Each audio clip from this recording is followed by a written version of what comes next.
ગુજરાતનો આત્મા જગાડવાનો છે દોસ્તો.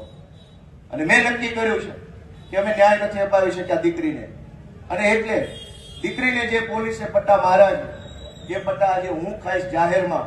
અને મેં નક્કી કર્યું છે કે આ દીકરીના પટ્ટા માર્યા છે એ પટ્ટા મને મારવા જોઈએ, અને ગુજરાતનો આત્મા જાગવો જોઈએ.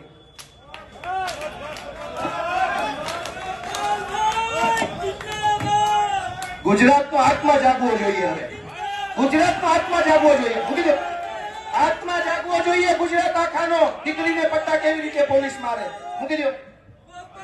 ગુજરાતનો દોસ્તો આત્મા જાગવો જોઈએ. આત્માની અંદર લાગવું જોઈએ. દીકરીને પોલીસ કેવી રીતે પટ્ટા મારી શકે દોસ્તો?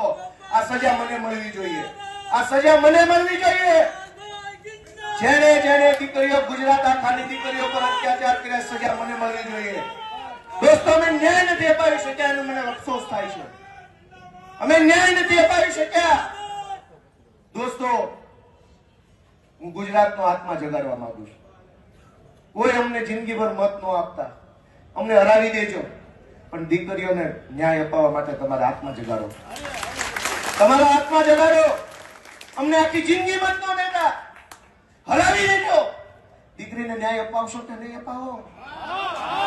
અમે મહાન નથી, કાલ મરી જઈશું. આ પાર્ટી ખતમ થઈ જાય, દીકરીઓની ઇજ્જત કોણ કરશે?